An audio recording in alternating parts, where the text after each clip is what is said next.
Hello and welcome back to another episode of the On the Sideline podcast with Jackson and Kyle. I am Jackson. I'm joined here, as always, by the man who is thrilled to see playoff Justin Herbert in this game. Kyle, how's it going? Doing fantastic. That was a stressful game for being the biggest scoreline, most lopsided scoreline of the weekend. I was still stressed. I did not miss playoff football for that reason, but I do enjoy winning playoff football games. Some people say Boston sports needed a win, so this was a good way to cap off the night. Yes, it's been a dark few years. On the broadcasting, it just snaps their almost 7-year playoff win drought. It's like, okay, guys, like let's not we can relax a little bit. No, I mean, listen, the Patriots had a few disappointing years. I'm sure there's 6-year-old Patriots fans out there who are thrilled to see their first Patriot playoff victory. Let's start there, Kyle. Why not? We were discussing pre-show if we wanted to mix things up, but we can stick with the trend. I'm sure plenty of people are here to hear your thoughts on the New England Patriots, a game that was close. I mean, it was it took a field goal at the end of the half for the Patriots to take a 6-3 lead, and even throughout, the Chargers offense couldn't get anything going, but it felt like they were one play away. It took until the fourth quarter for the Patriots to get a 2-score lead. So, I don't know. I didn't think either quarterback was great in this one. I think that Drake May, you kind of feel good that you kind of burned his first playoff game in a game like this where the defense was able to dominate and you don't have to worry about it, and hopefully can go back to being Drake May in future weeks. Kyle, I'll give you the floor. What were your thoughts on the Patriots pulling out the victory here?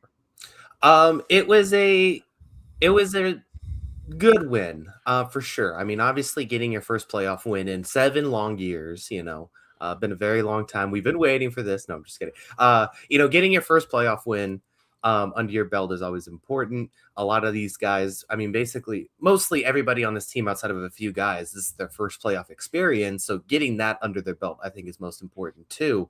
And the big thing I just took away from this is that it was sloppy, though. It was very sloppy. It looked like the first playoff game for a lot of these players, and it was a hard-fought win. So I think the offense can come away from this game with a lot to work on. A lot of these guys got some big reps that they needed. But even then, I think you even saw a lot of these young guys persevere. Jared Wilson and Will Campbell were put through the ringer in this game as far as 2 rookies starting in their first playoff games on the offensive line.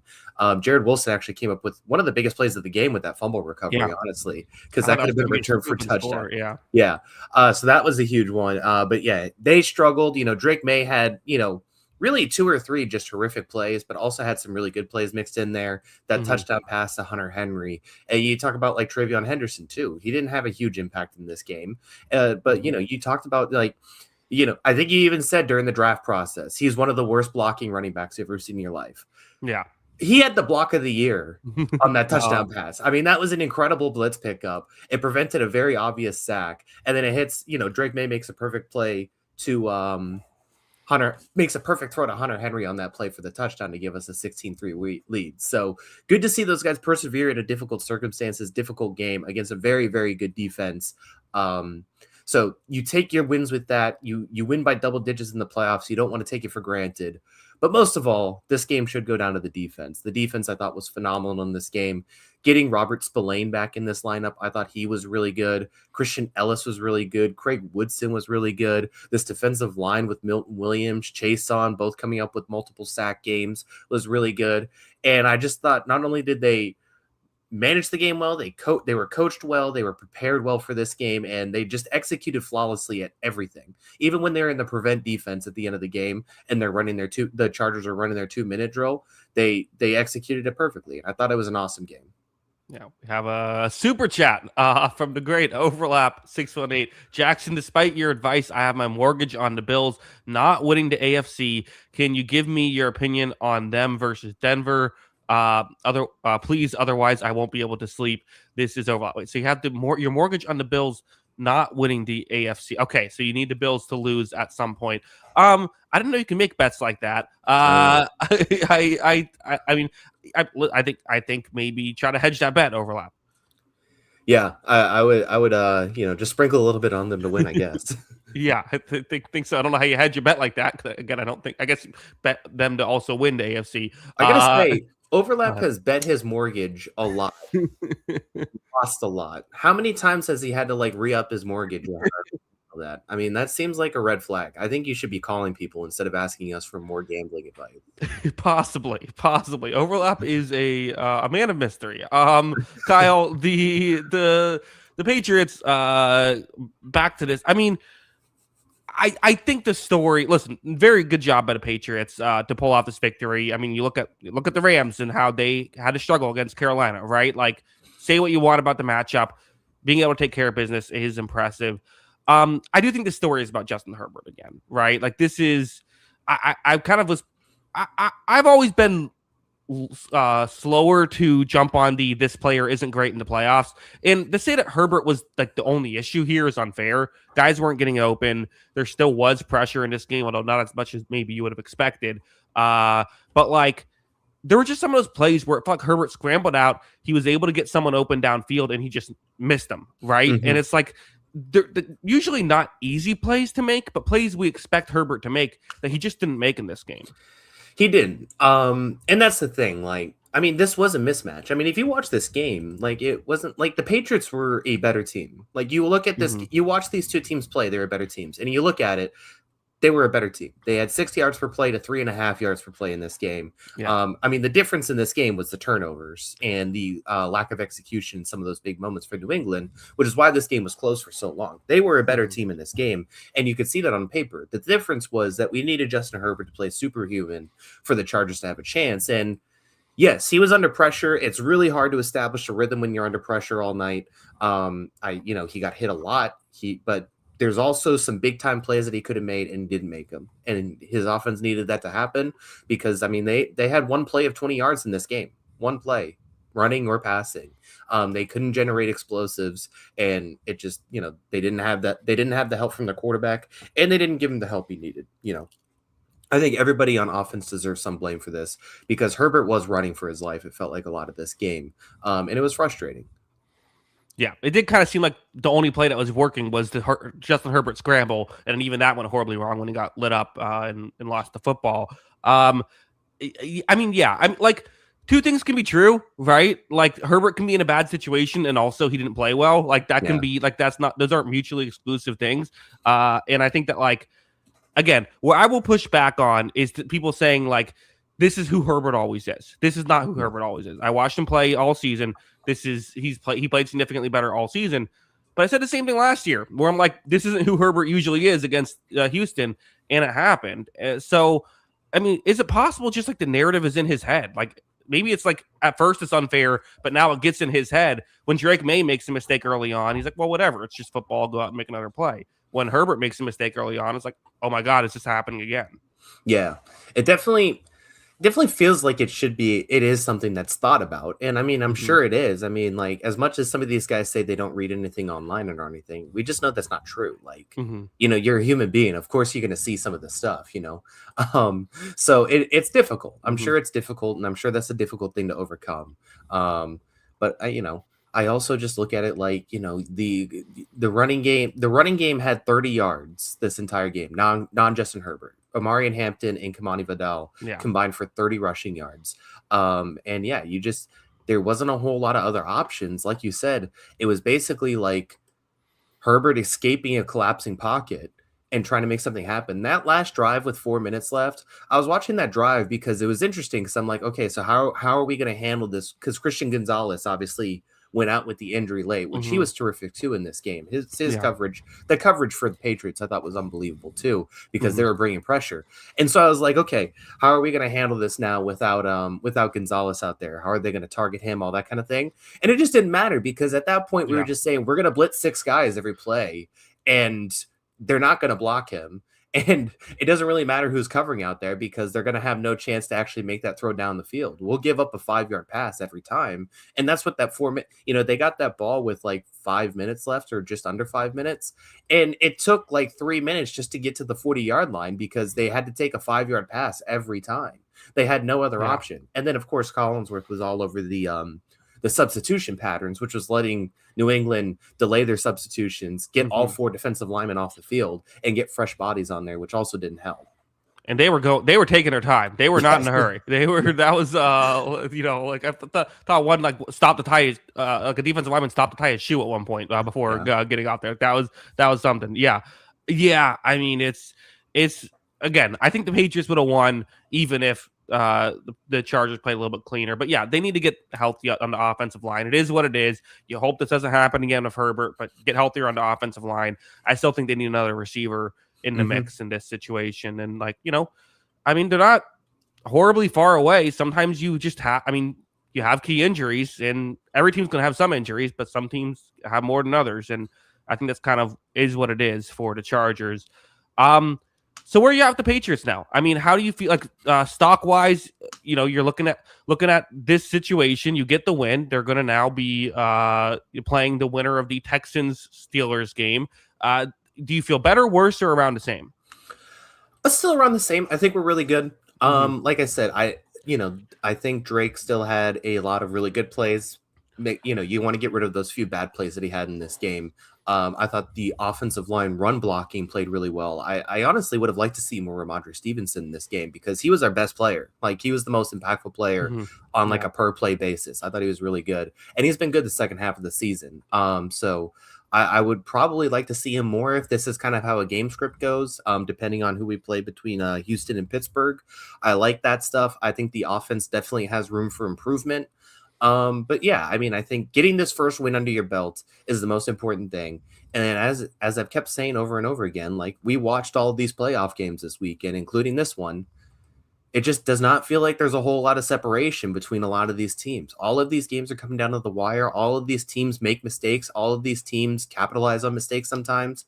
And yeah, I think that I think they could beat or lose to any of these teams remaining. And I think that's the same for basically any other team right now in the NFL playoffs, because this is one of the more parity driven seasons we've seen in some time. Yeah, this has been insane what we saw. We started off with the not the craziest game we will get into, 4 just absurd games. Let's start off with what happened earlier today, the early window. Bills-Jaguars, a game that felt like whoever wins this game has a real chance at the Super Bowl. And yes, technically whoever wins any game still has a chance at the Super Bowl, but it's not really true. Some games you're like, okay, this team could win the Super Bowl and that team probably can't. So it feels like both of these teams could. Early on, we saw really both teams make mistakes. Trevor Lawrence throws an early interception that leads to 3 Bills points. Jaguars run defense playing well early on. You then had a fumble on the field goal kickoff on the kickoff for the kick return. There we go. That's the word for for the Buffalo Bills. The Jaguars have a 4th and 2. They don't convert. It feels like Trevor Lawrence just kind of fell down going towards the first down marker, which meant they didn't convert. That could have an opportunity to go up 14-3 early on. This game ends up with a crazy finish, back and forth, both teams with multiple touchdowns to take the lead in the fourth quarter. But at the end, with Jacksonville with a minute left, down 3, Lawrence throws, tough interception, trying to make a play to Jacoby Myers. Tre'Davious White, of all people, steps up with a couple pass breakups. He broke up that pass. It ends up getting intercepted. And the Buffalo Bills survive and advance against the Jacksonville Jaguars. Survive and advance indeed. And yeah, this was a tale of 2 quarterbacks in a lot of ways that a lot of narratives were on for this one. The Josh Allen narratives I thought were a little unfair. The Trevor Lawrence ones were very interesting because he had played so well to end the season. And I mean, he was lights out to end the season. There's no doubt about it. He's going to be back on this team next year, obviously. There's no question about that at this point. And he did at the end of this game, when this game broke open, he made some big time throws. I thought he came out a little cagey to start this game. He had that late throw in the first half to Parker Washington that gave him a chance at a field goal, even though they missed it. He had that throw, and it seemed like that kind of woke him up a bit. But overall, I thought he had 2 big mistakes, and those 2 big mistakes felt like they cost him, plus the slow start. And on the other side, the numbers weren't awe-inspiring, but I thought Josh Allen was amazing in this game. They needed him to be every bit of this person because James Cook, we felt like the narrative pregame was who's going to win, this Bills awesome offensive line and James Cook, or the Jaguars defensive line, which is also awesome, especially defending the run. It's one of the best run defenses in football. Plus you have Devin Lloyd and Olucon behind them. That's obviously, that felt like the big matchup in this game, and Jacksonville won it hands down. They dominated the line of scrimmage in a lot of ways. But Josh Allen, beyond that, just made play after play after play. He was putting his body on the line and all that, and they were up 10-7 at halftime. And I was like, this isn't really a great sign that like they're needing this version of Josh Allen already. Like he was like 13-16, and one of them was like a deep pass to Brandon Cooks that was right in his lap that was dropped. And it was just like he was doing everything he could to give this team this win, and they're only up 3. And then Jacksonville started coming, but Josh Allen just kept making plays, and it was amazing to see. And this is why you're concerned about Buffalo if you're every other team in the AFC, because you have the best player. And that's a big factor. Yeah, and I think this is, in some ways, the game the Bills might have been the most afraid to play going up against the Jacksonville Jaguars. So being able to win that one is huge. I mean, you brought up that missed field goal. It's kind of really important looking back on it, right? Yeah. The game they lost by 3 points. There was that weird play where it looked. I watched it like 100 times. I can't tell if he got the snap off prior to the 0 or not. That was felt like right as it was happening. I don't know, but yeah, I mean, I don't know. Josh Allen's injury stuff is like probably a little concerning if you're a Bills fan. I mean, he injured himself on like 3 different plays in this game. There was and they kept running these quarterback runs, which I mean, they gotta win the game. So I get it, but yeah, he was banged up.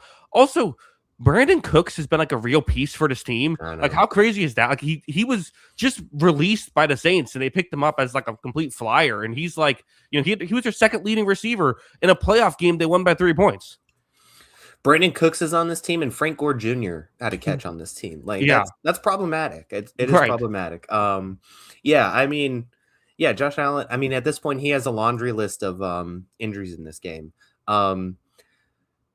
It's odd. Yeah. I mean, this offense is it's dependent on one guy. It's very dependent on one guy. Khalil Shakir had obviously a bunch of catches in this game, but he only had 82 yards on 12 catches. It's just like it didn't seem like they were generating a ton of explosives, but then Josh Allen came up with a few plays, and that was really it. And that's how they generated their explosives. So, I mean, I thought this was the best performance of any player this weekend. I thought he was so good. And they needed him to be that good. So it was impressive. The Jacksonville aspect of this game is very interesting. You mentioned the missed field goal, and obviously the tough part is when you're trailing, you're going to throw more. But we've talked about this Bills defense all year, man. Mm-hmm. And we talked about it, like you could just see it in this game. Anytime Jacksonville ran the ball, they were getting 5 yards. Yeah. Tutton had that one drive where he had 50 yards on 4 carries. Mm-hmm. And it's just like, why wasn't the strategy at that point just to abuse those guys? This Bills run defense is so awful. And I just don't understand why the 2 running backs for Jacksonville got 14 carries in this game. It was a 1-score game virtually the entire time. That just feels like something you should have abused. I don't want to criticize Liam Cohen too much because he's done a really good job this season. But I just don't understand how those guys aren't heavily involved in this offense this run defense can't stop anybody. It's the worst run defense in the playoffs right now. Everybody should be looking at the Bills and say, we're going to run the football. It's that bad. It's then looking at the numbers is crazy that Tootin and ETN combined for over 7 yards per carry in the game, and they have 14 total carries. And then Trevor Lawrence ends up with 36 dropbacks like that. And they did have a couple other rushes, but that's just that is wild. And I agree. I thought that I don't fully get why they went away from that so much. And the Bills, they're playing. They don't have the guys to stop the run, and they're also playing 2 safety deep. It's like this seems kind of obvious to do it. I agree. I didn't love that philosophy. Again, not the passing game was playing bad, but yeah, I thought that's part of why I thought Jacksonville was going to win this game, because I thought they were going to run the ball a lot more than they did. Yeah. No, I mean, it really did feel like that should have been the game plan a lot more. This game was close. They had the opportunities to. And like you said, they did hit some passing plays in the second half. They got that Mhm. going a little bit, but you're just not going to generate the same level of explosiveness because, like you said, there are two safeties over the top. So I don't understand the decision making there from that aspect. But still, this game broke open late. Both of these teams came down and score, and it came down to a Josh Allen play followed by a Trevor Lawrence interception. So, good win for the Bills. I like I said, they're going to go into every playoff game with the best player, and that's a huge factor. And they should have a lot more opportunities for this offensive line and James Cook to get opportunities. But they're going to play Denver, and that's going to be a tough defense to attack too. So it'll be interesting to see. Yes, that will be very fascinating. For the Jaguars, let's kind of eulogize them a little bit. I mean, listen, incredible season, right? They win 13 games after losing 13 games the year before. There's no way you can spin it other than positive. Trevor Lawrence looks like a real guy here. I still don't fully know what to make of him, but I'm excited to see him in another season, and certainly you feel good about him moving forward. And again, Travis Hunter, the guy you traded all these picks for, he was hurt for most of the year. You get him back, that can change a lot. That could be, in theory, a good corner and a good receiver to add to the mix.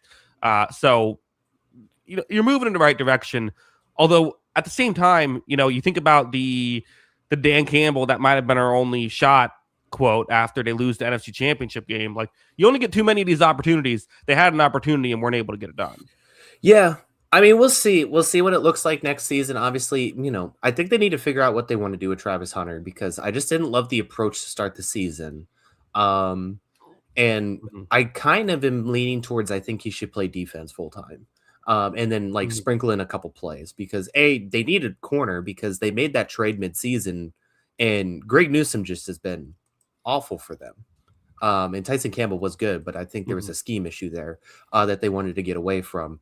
But yeah, Greg Newsome just hasn't worked out. And so they need a corner, first of all. And then also you have Brian Thomas, Jacoby Myers, Parker Washington, who have all proven themselves, plus Brenton Strange at tight end. You have a good pass catching group. You don't necessarily need him in that spot. So yeah, I think that it's going to be interesting to see how they use Hunter next season. That's going to be a big factor. But you hope to continue this momentum because there is a lot of really good things and a lot of really good young players on this team still. Let's do the Bills kind of looking forward stuff before we move on to the other games. So are we at the point where it's like, I mean, I think anyone after this game, you look ahead a bit and say, this could just be their year. It feels like this could be the Washington Capitals type of situation where it's like, it's not where they're at their best, but it's just kind of the right year. Now, this is a little bit different because the teams that the Chiefs are a team the Bills usually lose to. They're not here. That Capitals team went through the Penguins, but again, you get the idea of it doesn't necessarily have to be your best team that wins the Super Bowl. At the same time, there still are clear issues with this team. Like, you could still sit here and say, well, maybe Denver's just going to run the ball effectively and they won't be able to get guys open as consistently against the Denver defense and lose that way. Like, I could easily see that happening. It's definitely a question. I mean, there's still a ton of things that frustrate me about this team. Like I said, I think the run defense is struggling. And if they make adjustments, how does that help your how does that affect your pass defense that did play pretty well in this game at times? The separation for the receivers continues to be an issue. And like you said, is Brandon Cooks really going to be this big of a factor on this team?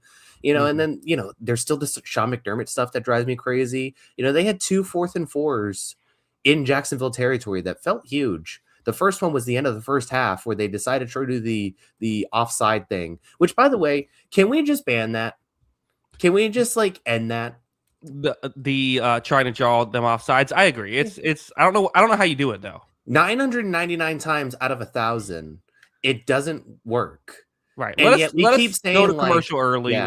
Let's all get our drinks or whatever. I agree. Yeah. And then the defense just gets irrationally excited about it. Like, why are you pumping your fist because you didn't jump offside? Like, you did your job. Like, well, they got the stop. Honestly, what I think teams should do more is pretend to do the offside play and draw them offside. Yeah, and just really be obnoxious about it, and then snap the ball with 2 seconds left on the play clock. I feel like that kept teams off guard more than actually trying to draw them offside, or do the offside trap thing on second down. That's my strategy. Anyway, That's so a good yes, idea. I never thought about that. Yeah. yeah. But anyway, so they had the 4th and 4 there that they do the offside thing, decide not to go for it. They punt it. They're at the 45-yard line. And you're like, I mean, the guy put down an incredible punt. He pinned him back at the 1-yard line. But then they also like concede, like that should have been 10-10 at halftime if Little hits the field goal. Like they got the yards they needed to. It wasn't, I would be more aggressive when you're the underdog in situations. And then like the very next drive out of the half after they got the ball back, they had a 4th and 4 and got the field goal there. And you could say, well, you won by 3 and hit the field goal, so that matters. But like, yeah, I don't know. I just want them to be a little more aggressive sometimes. And even in their defense, sometimes I think they need to be a little more aggressive. So a lot of things to work on for Buffalo, but you did win and you have the best player. So that goes a lot. Yeah. Should be interesting. Let's move on. 3 games left. Let's just round out this Sunday games before we get to the Saturday ones.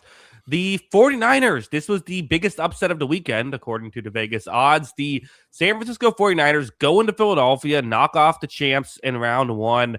I mean, it's fascinating. This Eagles defense really created issues for Brock Purdy, who threw 2 picks in this game. But also Purdy was able to make some good plays, especially down the stretch.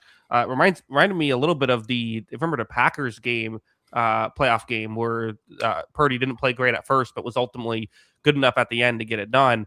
Demarcus Robinson, of all people, ended up with 111 receiving yards. Then it was Christian McCaffrey and Kyle Juszczyk with the next 2 leading receivers. And then no one else had multiple catches in this game. Jennings, Tonjes, and Kittle each had 1. Kittle, of course, goes down to torn Achilles, which is, just another injury to add onto the pile at this point. Again, Niners weren't able to move the ball a ton, but then, they get a little bit going, and it's the trick play, the Juwan Jennings throwing a touchdown pass. That was a huge play. They take the lead. The Eagles do get a field goal thanks to a questionable penalty on a late slide by Jalen Hurts. And then a little bit later on, Brock Purdy makes an incredible play to give the Niners a 4-point lead. They hold on to that lead and win. I'm talking for a bit here, Kyle, but as much as I'm talking about this stuff, I mean, we could probably eulogize the Eagles, but I don't know. Let's start off with the Niners. A really impressive win here by them. Very impressive win.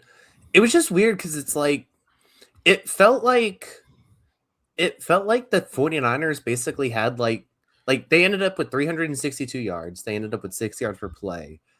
It really felt like the offense came down to like 5 plays. Yeah. Like you had that first drive with the DeMarcus Robinson play. You had the long Greg Jennings catch. You had a big Juszczyk catch in there. You had the trick play touchdown. And then you had another one in there that created a big play. Mm-hmm. And then outside of that, it's like you really didn't do anything else. Like the run game was not a factor in this one, even with Trent Williams back in the lineup. But really, like they needed to hit a few explosives, it seemed like, on this defense, and they hit them. They really did hit them because they played really well. The turnovers are obviously something you want to clean up. Quinyon Mitchell, I thought, made some really good plays. Despite like getting burnt the first possession too.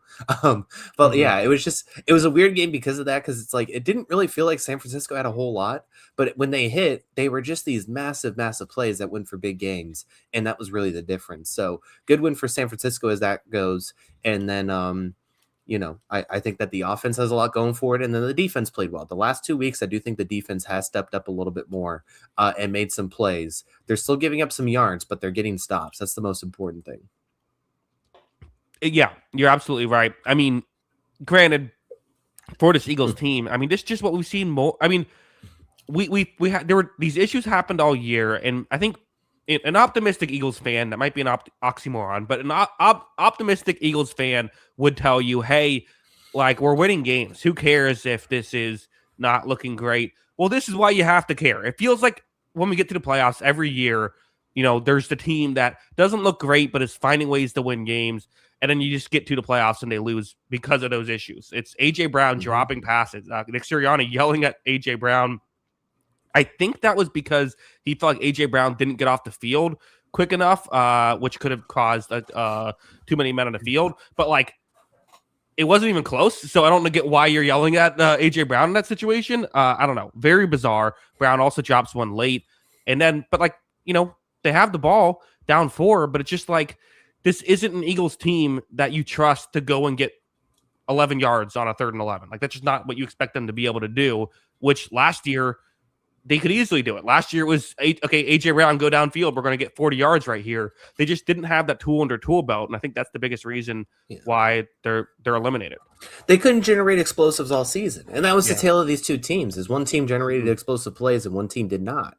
I mean, they had nothing. That was the thing. Like last season, like a lot of their explosive plays either came through AJ Brown on the outside or in the running game. Saquon Barkley was probably their most explosive player last season. They didn't do any of that this season. They couldn't run the ball that effectively, or as effectively as they'd like to. And then, it's tough. AJ Brown's a great player. He's not the first wide receiver ever to have opinions, especially about himself. But it's really tough to do the whole act for 2 years now and then lay this kind of performance on in a big game. I thought he was the worst player out there by far. Like that was tough. And so, I think it's just been a weird vibe with this team, if you will, all season, the aura around it all, because of it seems like everyone's unhappy despite, like you said, you could say, oh, well, we're winning. Well, no one seems that thrilled about winning all the time, it seems, which is odd. Right. So I don't know what to do with all of it. And I mean, this was a deeply, deeply frustrating offense all season. And this felt like just it all over again. Yeah. And Saquon Barkley actually had an all right game in this one, although it was weird, right? Where early on, it felt like he was getting like these easy bulk plays. And then it just felt like Robert Saleh, who we have to give a shout out to, felt like he just knew when they were running the ball. Felt like there was a run blitz every single running play in the second half, which you have to think play calling is a factor there. You are right though about AJ Brown, where listen, 7 targets in this game, only 3 catches for 25 yards. They looked at him on key plays. He wasn't able to get it done. That's to me the biggest difference between this year and last year. There are other things to look at, but that's it. And AJ Brown seems very gone. I don't think he's going to come back to the Eagles next season. I mean, you have to be concerned of you're not going to get a great draft pick for him at this point. With that contract, no way. Yeah, it's just too. I mean, again, his talent is worth it, right? If you trust that he's going to be last year's AJ Brown, sure, but you can't feel that way. So, I mean, someone will take a flyer on AJ Brown, of course, but you're not going to get great value for it. How do you replace an AJ Brown? I mean, we'll see. Howie Roseman's worked wonders in the past, but I mean, again, you can try to get a couple receivers and try to do what the Rams did of Aaron Donald. But at the end of the day, so much of a number one receiver's value is on a 3rd and 7. You can just know where to go with the football. You kind of have that with Smith, but it's just not the same. Yeah, it's not the same. And obviously he's the bigger target and all that. Yeah, I mean, we'll see what happens with AJ Brown. I mean, obviously there's a lot of rumors about playing for a former coach. I think that is we'll see. I don't know. But even then, it's I was thinking about, texting Patriots friends today about getting AJ Brown in the offseason. It's do I want to deal with this? Yeah. Do I really want to deal with this guy reading on the sideline because he's mildly unhappy about his targets when we're up 20? What do I even do with that? And then, like I said, I mean, he had 2 big missed opportunities in this game. Never mind the targets to reception ratio. It was definitely a tough game for him. And a tough game for this offense. And I don't know what to do with that going forward. And, I think the Jalen Hurts aspect of this, I don't think he played that well in this game either. Yeah. And it's we talk about him, he doesn't have the best arm for the high level quarterbacks. And we talk about that. And when it's a 40-mile-per-hour wind gust, how does he, can he not handle those situations? I think that's a fair thing to ask because, it seemed to have an effect on him throwing the ball downfield in this game. Although I almost push back just because, I don't think he played well all season. I just don't think this was a good and for an off season that was kind of centered around. It was a weird thing where he won a Super Bowl and then the off season was kind of centered around. But is he actually good? And I almost feel like he, I don't want to say the haters were fully proven right, but they kind of were here. Again, I think there's nuance here. I think Hurts is a good quarterback who was on a great team and they won a Super Bowl. I don't think they won because of him, but this was an underwhelming response. And again, I get the coordinator changes matter and all that stuff, but like, Kyle, when we did our quarterback rankings, you had him as the number 5 quarterback last season, and that wasn't a hot take. Yeah, like this is like this was not a good performance this season by him. No, he's not going to end up on 5th on a lot of lists next season. Yeah. Very, very weird season overall for Philly. Do you think San Francisco can win the Super Bowl? Listen, 3 wins. Like anyone can win the Super Bowl once you get to this spot. I think it's going to be tough against Seattle. I just think Seattle is very good, and we just saw it go a couple weeks ago. They have a chance. They for sure have a puncher's chance because their offense is very good. Losing Kittle though, I know that they keep responding, but I think this might be it. I would say in the NFC right now, they're probably 4 on the list. I don't think some people put Chicago 4, but I think I'd put the Niners. I don't think that's wrong. And yeah, I mean, we just saw this offense really struggle in that last game against Seattle. I don't know how much better it's going to get, especially without Kittle out there. I agree. Although I really like Tungus. He's a good tight end. But yeah, so it's going to be interesting. I mean, there's, that's going to be a fascinating rematch. But yeah, I think, the defense has played a little bit better, but I'm just not sure I'm ready to be convinced against other teams. I wouldn't be surprised if Seattle hangs a good number on them.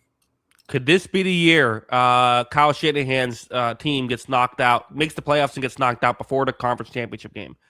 Somehow that's every time they made the playoffs, they made at least the conference championship game. Maybe this is the year. Maybe this is the year. How funny would a 49ers Bills Super Bowl be? It's just like the teams that lost to Kansas City over and over again. It's that'd be good. Yeah, it's like the I don't know, like the sloppy seconds bowl or something. Yeah, exactly. Yeah, I like that. Let's move on. 2 games left. Again, craziness all around. Packers Bears. Kyle, I can't believe this happened again. I cannot believe the Bears keep doing this. They were down 21-3. They're down 21-6 in the 4th quarter. They scored 25 points in the 4th quarter. Caleb Williams, who, again, was not great for 3 quarters, just turned into Patrick Mahomes in the 4th quarter, was fantastic there. Colston Loveland has over 130 yards. There's this Ben Johnson, Matt LaFleur beef that's going on. Jordan Love threw over 300 yards, 4 touchdowns, no interceptions, and they lost the game. That just kind of goes to show how weird this was. I thought this was first half a Matt LaFleur masterclass. I thought we were going to be going on here talking about how amazing he is. Now everyone's saying he should be fired. This is how does this keep happening, Kyle? Yeah. How does this keep happening? Indeed. I was not aware of the conversations apparently being had about Matt LaFleur's contract and that they weren't going to bring him back if they lost this game. It was a pre-made decision. So it's just absolutely wild to see it all play out this way. But yeah, I mean, like you said, it was the tale of 2 halves. I mean, Green Bay came out aggressive in the first half.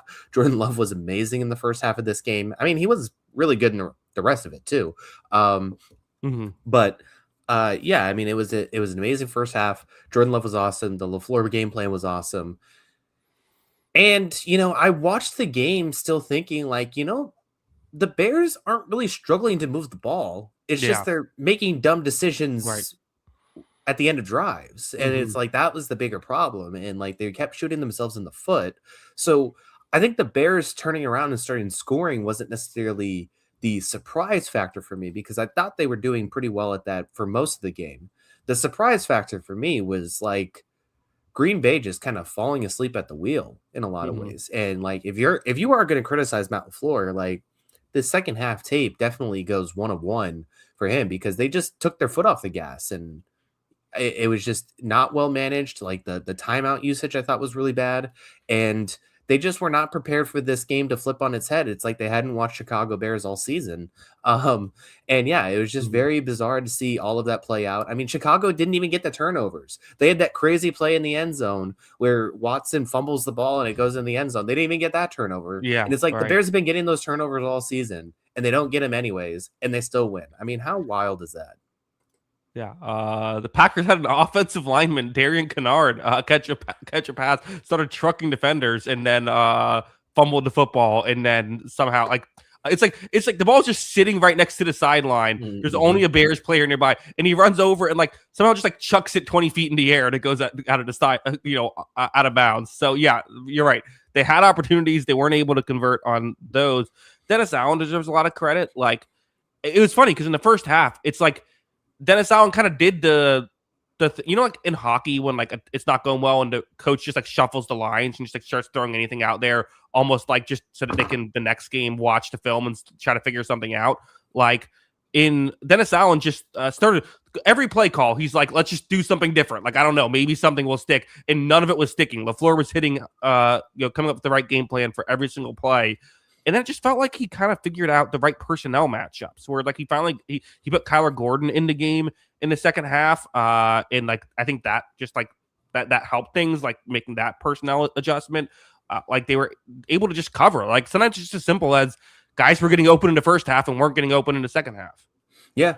I mean, it really did feel like it came down to that in a lot of ways. And Romeo Dobbs and Matthew Golden were really awesome in this game, but they really couldn't generate a whole lot of consistency beyond that in the second half. And like, yeah, I mean, it just kind of slowly started falling apart, and it seems like Green Bay had no counterpunch. So absolutely wild. And then, of course, I mean, 25 points in the fourth quarter speaks for itself. So yeah, incredible game overall. And, these end of game Bears just continue to do it. And like Caleb Williams, it's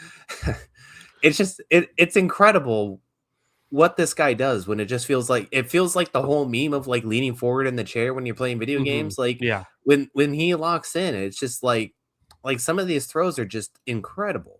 I mean, absolutely incredible. The roll to the left play where he hit was it Komet on the sideline or whatever? I think that was Adunze on the 4th and 8. Yeah, Adunze. Yeah, sorry. Yeah, he hit the 4th and 8 that play. I mean, that was just insane. I mean, he just over and over again came up with the biggest throws when he needed them. Yeah. I mean, that play was like, that was correct. I mean, that's the like, okay, this is why he was the first overall pick type of play.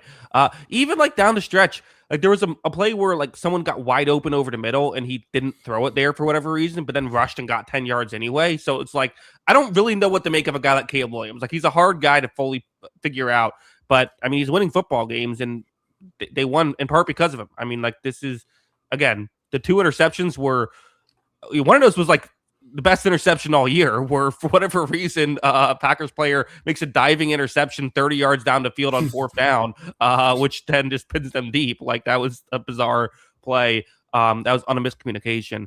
And then the other one was just throwing up and hope something happens. So I don't blame him for the picks really.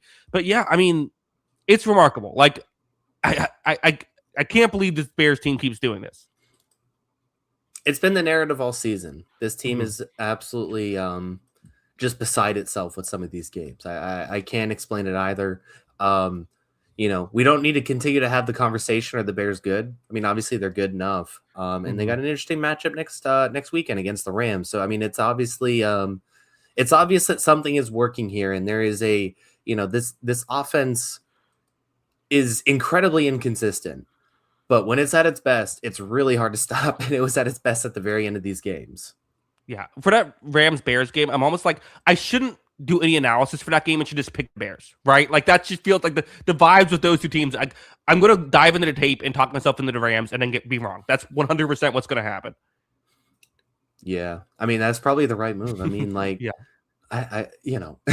The funny thing is like, I'm going to talk about how, we're going to talk about the Rams defense here in a second and some of the problems. The Bears are going to have like 6 points at halftime and still win. Yeah, probably. Let's eulogize the Packers.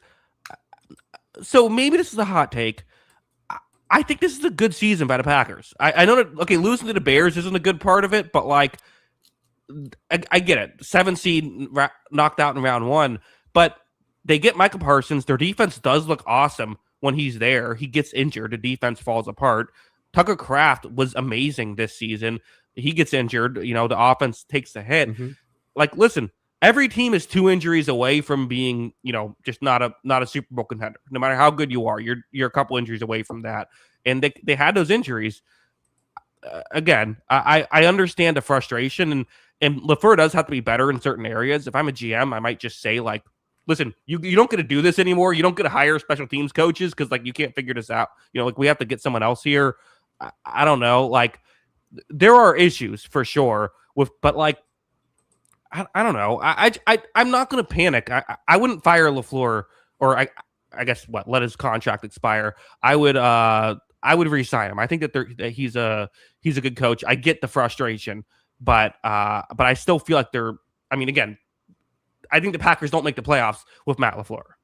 Yeah, I wouldn't panic.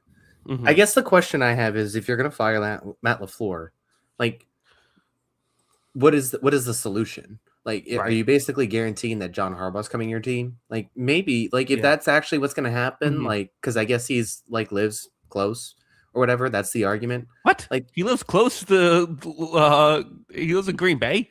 I think that was not Green Bay itself, but I think it was the Schefter report that I saw on Countdown this morning. Was like, he lives on, like, Michigan's dumb and like has that upper part that Wisconsin is too cowardly to conquer. Right. Yeah, I guess they won't go to war. They won't. Yeah, they will refuse to do it. I guess he lives on that part, so like that's why people are like, "Oh, that's close," because Wisconsin doesn't want to conquer it. Was he born there or something? I'm not doubting the take. I'm just like, why is he doing that to himself?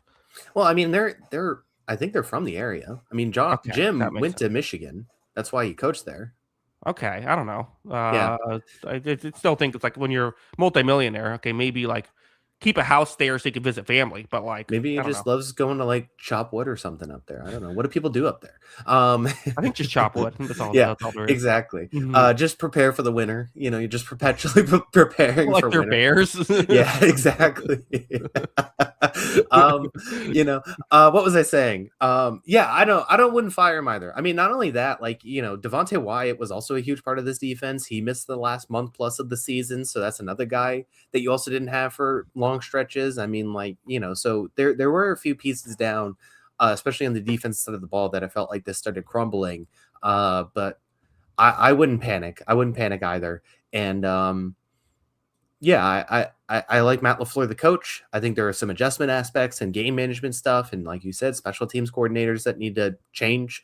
But yeah, I mean, every coach has its flaws, and I'm not sure there's a better offensive play caller and preparer than him. So that's available, at least. So yeah, I think that would be a drastic decision. I'm okay with the Packers going forward. Yeah, Kyle.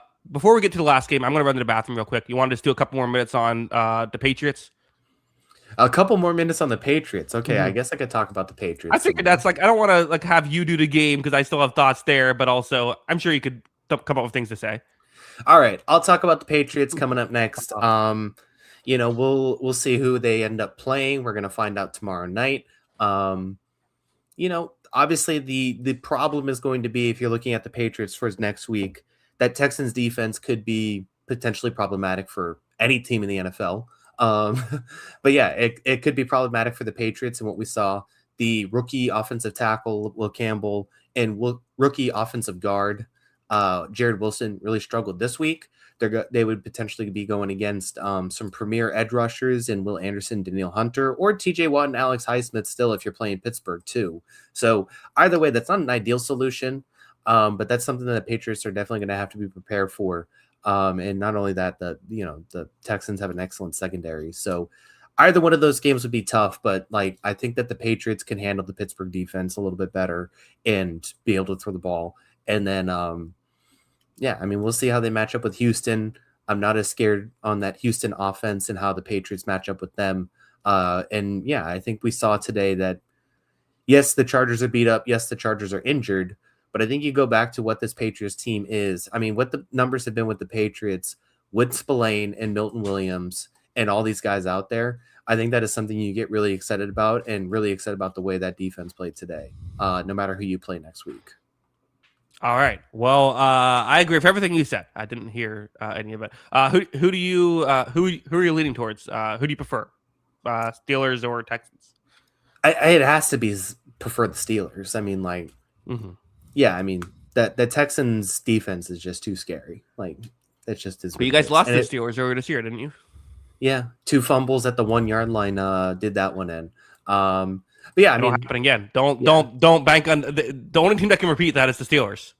yeah, exactly. So yeah, I mean, we'll see. And then not to mention, like, if Christian Gonzalez is in fact out, like going against Nico Collins would be problematic without him. Yeah. Because that does feel like it leaned towards that matchup advantage, but we'll see.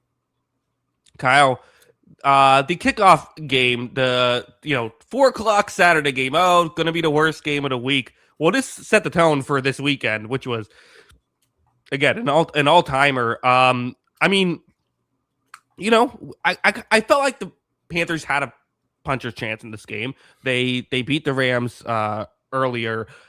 I don't think anyone expected this, right? Like this took it was crazy. Matthew Stafford got off to an insane start right away. It felt like nothing was. I mean, the Panthers weren't even competing early on. Stafford did hurt his hand, and I think Greg Olsen said it the best, where it's like maybe this is just an insane coincidence, but he hurts his hand and now is like just not playing as well, and like that seems like that's probably correlated. Like he started missing throws. The Panthers defense also started making plays, and then Bryce Young was able to make plays throughout this game even without a great statistical day. Jalen Coker, 134 yards in this one, 9 receptions on 12 targets, so he did a fantastic job. Every time the ball was coming his way, he was making plays. But ultimately it came down to Kyle. A lot of fan bases probably got PTSD with Matthew Stafford driving down the field with 2 minutes left. I was certainly one of them. Stafford finding a way, when it's all said and done, to get his team, victory. And hey, wasn't a great game, but a win is a win. A win is a win indeed. Yeah, I mean, it comes down to that thing, like, I was actually tracking the numbers because, unofficially, like, tracking, because I was just looking at the box score at the time while I was watching, and it was like, he starts the game 7-7, lights out, they march down the field twice and score twice, and it's like, okay, here we go. And then I look it up again, he's like 14-30, so he starts 7-7, then the middle portion of this game, he's like 7-23, and then he ends the game 10-12 with the last scoring drives too. So clearly, he had a really great beginning, he had a really great end, and a really, really bad middle. But the beginning and the end is all that matters at sometimes, and that's where the Rams showed up. The Rams offense in those portions was excellent. Puka Nacua was amazing in this game. Yeah. So a lot of really good stuff there. However, I am concerned about the Rams because I said it on the Wednesday show and what we were talking about, and it reared its ugly head in this one. I don't know exactly schematically what happened in that first Panthers matchup, but this secondary has been exposed. They have been, in preseason, we were not overly excited about the names on the secondary depth chart, and we were like, I'm not sure if that's going to work. And then it was like through the first 12 weeks of the season, this was number 1 defensive EPA. And since then they've been in the 20s. And again, in this one, they struggled to defend the pass. And we talked about all season how little explosiveness this Carolina Panthers team has, which, some of it is by design based on like the personnel. But they created explosives in this game. Ted McMillan and Jalen Coker were really good. And yeah, I think that the secondary is really concerning. I think all of a sudden this defense is really bad. And I give Carolina a lot of credit. I thought they played really well in this game. I thought Bryce Young played really well in this game. But I also think going forward, this is more of a Rams problem and then they're going to have to figure out ways to overcome this. I don't know what it's going to be the great offense that slows them down or capitalizes on it, but there are teams that should be able to attack this team at this point. Yeah, and we'll see if Chicago is one of them. I mean, who knows? Maybe that could be like a sort of similar to the Niners Bears game from earlier this season. I mean, it is weird. But Jalen Coker is just one of those. I've never seen splits like his when he goes up against man versus zone. He's so good against man, and then just not really doesn't do a lot against zone. But he's just one of those weird guys where that's kind of why it seems like every fourth week he goes off for a big game. I think that is a part of it. In this game was that. With that sort of schematic mismatch that I don't think will happen again. But yeah, you're right. If you can pass protect, you're going to have success against this Rams defense, it feels like. And even with Akeem Ekwonu out for most of this game, the Panthers were able to do that. So The one thing the Rams did well is they stopped the run well defensively, and I think that was important, forcing Bryce Young to make plays, and they did step up at the end. I mean, Bryce Young had a chance to at least tie the game late, and the Panthers defense was able to step up. So you're right. I mean, the way the Rams are going to have to win this game is if Matthew Stafford starts playing like an MVP again. Yeah, and they almost lost it because he didn't for a long stretch and then found that form again. But he was really, really good when they needed him to be. And it's going to be very interesting to see how this team makes the adjustments going forward and if they can adjust this defense or if it's just exposed at this point. But yeah, it is going to be interesting because it does feel like, if you have these problems in the secondary, one of the last people I want to see on the opposing sideline is going to be Ben Johnson because he is going to find ways to make your secondary look bad if there's problems. Yeah, I agree. And again, Stafford putting the ball in harm's way, you don't love that matchup. That's just it. And it's weird for this Rams team that, again, all their metrics almost check out as like should be a Super Bowl contender, and it just hasn't fully, not sure if it's fully there right now. Just like the vibes are off. Kyle, you had a lot of drunken vibes-based commentary last week. That's the vibes-based commentary of this week is vibes are off for the Rams. Vibes feel a little bit off. You can't be that satisfied with this win for sure.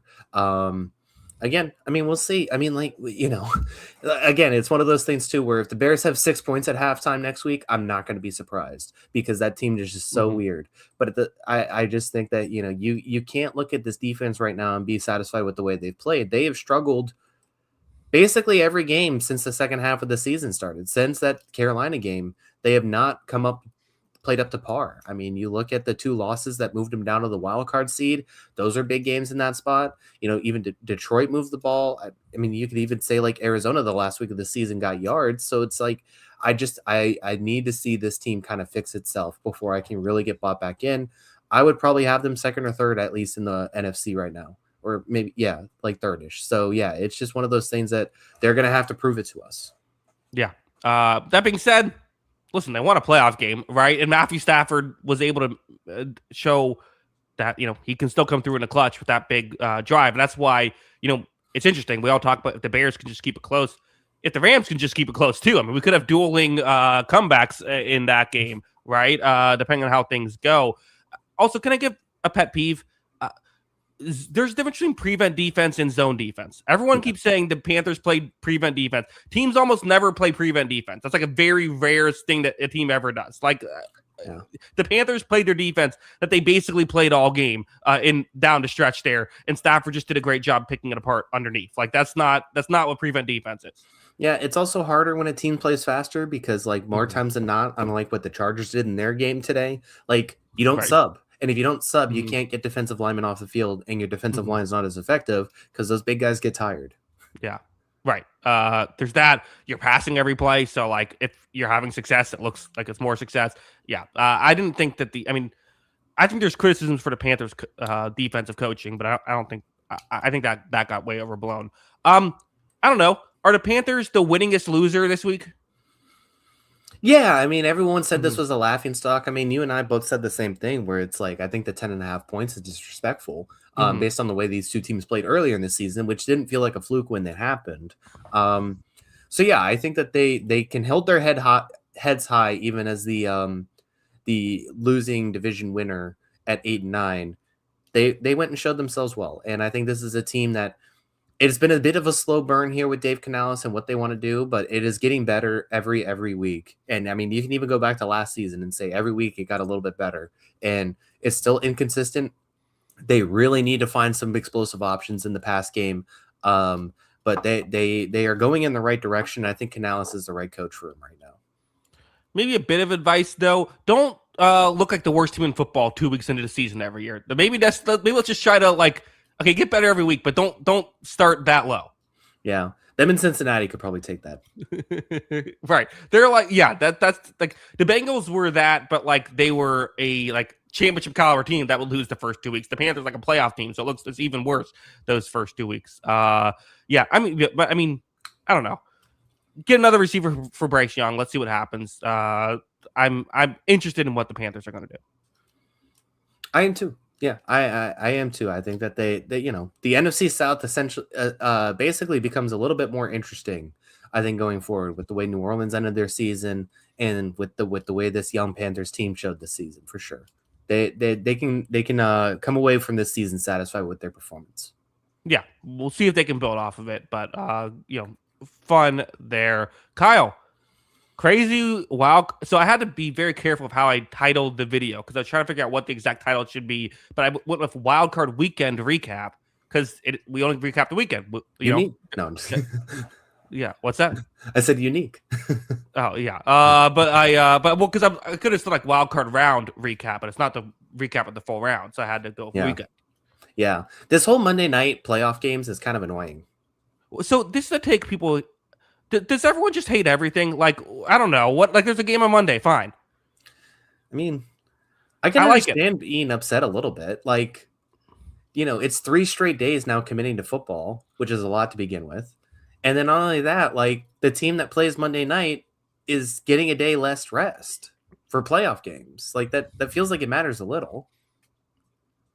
Well, I mean, teams get less rest, a day less rest regardless, right? Like that's because when you play on Saturday and Sunday.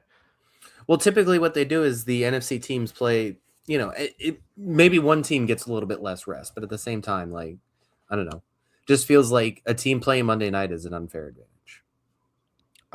I mean, I guess so. I mean, I don't think it's teams play Monday night in the regular. Teams get one less day in the regular season. I don't think it's that big of a deal. And I feel like 3 games is a lot. I like having the 2 games. Give me at least a weekend day that I can do something on Saturday. I get it, but here's my counter. Okay. Not everybody's full-time job is watching football. That's true. That's also fair. So that for those people, it's tough. Yeah, I don't know. I just feel like it's like everything is like, the NFL, they're giving these armbands out to the people and the fans, and then people have an opinion on that. Like, can't we just have some things that we just don't have opinions on? Well, that I can get. Like, if you're complaining about anything that people wear, like.